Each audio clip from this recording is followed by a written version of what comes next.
সবুজ গাছের ফাঁকে ঝুলছে টমেটো, থোকায় থোকায় টমেটোর ভারে নুয়ে আছে গাছ। এ দৃশ্য নড়াইল সদরের তুলারামপুর এলাকার।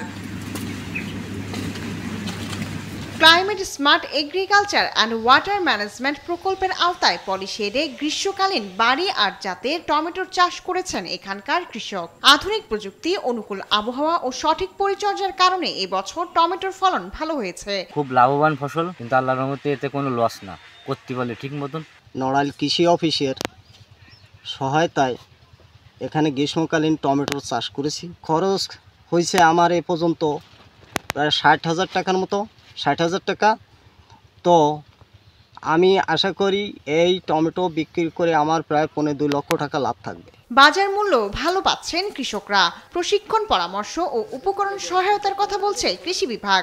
1 একর টমেটো, গ্রীষ্মকালীন টমেটো চাষে প্রায় 3 লক্ষ টাকার মতো খরচ হয় এবং সব খরচ বাদে দেখা যায় 2.5 থেকে 3 লক্ষ টাকা লাভ করা সম্ভব। আগামীতে টমেটো চাষ আরো বাড়বে বলে আশা করছেন এই কৃষি কর্মকর্তা। কৃষকদেরকে গ্রীষ্মকালীন টমেটো আবাদের অন্যান্য কারিগরি দিক, পোকামাকড় দমন সহ সব বিষয়ে প্রশিক্ষণ দিচ্ছি।